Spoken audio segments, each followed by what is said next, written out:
횡재세 맞을래 자영업자 금리 낮춘다. 이 말이 사실일까요? 사실입니다. 아마도 그렇게 될 것 같아요. 왜냐고요? 일단 이것부터 보시죠. 3분기 은행권 이자 수익이요 44조 2천억 원입니다. 엄청나죠? 당연히 역대 최고입니다. 역대 최고. 은행권의 수익이 난리도 아니에요. 난리도 아니에요. 실제 추세선으로 보실래요? 지금 보세요. 예, 올해 내로 가면요. 예, 올해 내로 가면 지금 58조 8천억 원. 뭐 60조의 이자 수익이 날 거다 이렇게 추정이 되고요. 3분기까지 1월에서 9월까지만 하더라도 44조 2천억 원. 참 대단하다. 이렇게 여러분 보이지 않으세요?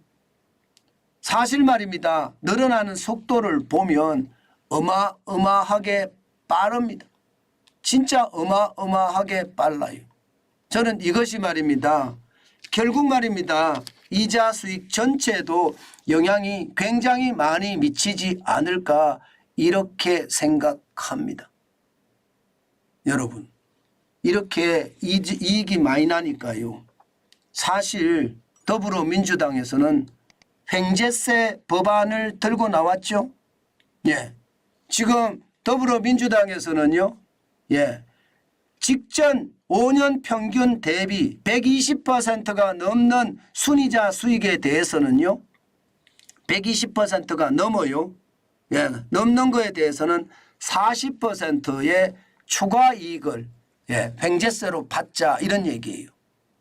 그래서 금액을 22년 기준으로 따져봤더니 1조 9천억 원입니다. 그러면 결론적으로 말입니다. 횡재세에 해당되는 것만큼 예, 지금 은행들은 이제 차라리 자영업자 혹은 소상공인 예, 혹은 중소기업 금리를 인하하겠다. 뭐 이렇게 나오는 것도 당연합니다. 사실 말입니다. 은행이 이만큼 이익을 낼 때까지 예, 지금 예대 마진은 안 줄어들고 있거든요. 보시는 것처럼 국내은행의 순이자 마진입니다. 줄어들었다고 하지만 2023년 3분기를 보면요. 1.63이에요. 굉장히 높습니다. 굉장히 높아요. 2022년 1분기에 1.53에 비해서도 높고요. 2022년 4분기에 1.71%보다는 낮지만 여전히 1.63%로 높잖아요. 이렇게 높으니까 당연히 이자 수익이 많을 수밖에 없고 이자 수익이 많으니까 이게 결국은요. 예, 역풍을 맞았잖아요. 뭐 역풍을 맞을 짓을 했다 저는 그렇게 생각합니다. 은행이 미리 선수를 쳤더라면 이런 역풍까지는 맞지 않았을 텐데요. 뭐 언론에서 나오는 기사들을 보면 여러분도 잘 아시잖아요. 예, 여러분도 예, 성과급 잔치했다. 이런 얘기 뭐 한두 번 들은 게 아니고요. 올 12월에도 아마 여러분들 또 들으실 거예요. 게다가 명예퇴직자 뭐 5억을 받았다, 8억을 받았다, 심지어 10억을 받았다 이런 얘기까지 나오니 국민들은 예, 진짜 놀랄 수밖에요. 사실 말입니다. 명예퇴직금 5억 10억 받는 게 일반 국민들은 평생 벌을 수 있는 돈일까 말까 하거든요. 그 정도로 충격적인 돈이죠. 게다가 은행 직원의 급여가 1억 넘는다는 이야기가 다 나오니까 이거 이제는 국민 정서상 거둬야 된다. 이런 말까지 나왔거든요. 그러니까 예, 이게 횡재세법에 준하는 금액을 아마도 금리 인하를 하지 않을까 저는 그렇게 보는데요. 실제 금융당국에서 김주현 금융위원장도요. 은행장들을 모아놓고 하는 말이 이대로 가면 횡재세법으로 통과됩니다. 차라리 그러기 전에 미리 말입니다. 선수 대응을 합시다 하는 취지의 이야기를 했습니다. 그러다 보니까 최고로 많이 나오는 게 그러면 누가 고생했느냐. 자영업자 고생했다. 예, 뭐 소상공인 고생했다. 그러면 그들의 대출 이자를 낮춰주면 되는 것 아니냐. 이렇게 나오는 겁니다. 물론 이자라는 게 그들만 낮추기는 쉽지 않습니다. 실제로는요 보면 낮추기는 낮춰요. 하단만 낮춰요. 하단만. 국민은행 같은 경우는요 지금 4.03%에서 하단을 3.86%로 낮췄습니다. 언제부턴가 하면요 지난 17일과 비교해 보면요 지난 17일 그러니까 17일이니까 오늘이 21일이니까 4일 전과 비교를 해보면요 4.03에서 3.86으로 낮췄고요. 반면에 말입니다. 반면에 신한은행도 지금 분위기가 낮추는 분위기입니다. 4.66인데 잘못됐습니다. 여기서 4.66입니다. 4.66에서 4.60으로 낮췄고요. 하단 상단도 말입니다. 5.97에서 5.90으로 낮췄습니다.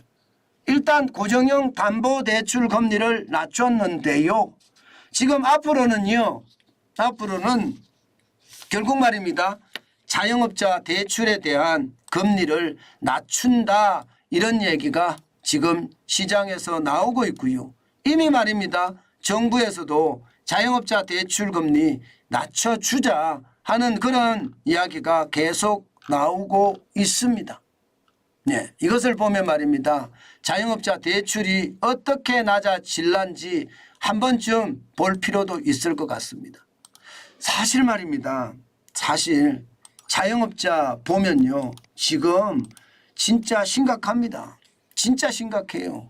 자영업자 이대로면 결국 자영업자발 금융위기가 온다는 이야기가 현실이 될 수도 있을지도 몰라요. 왜냐고요? 여러분 진짜로 자영업자 부채 장난 아니거든요. 보세요. 2023년 2분기 기준으로 1043조 2천억 원입니다. 자영업자들 대출이 장난 아니라는 뜻이에요. 난리도 아니잖아요. 게다가 2019년 코로나19 이전과 이후를 비교해 보더라도요. 자영업자 대출은 52.3%가 늘었습니다.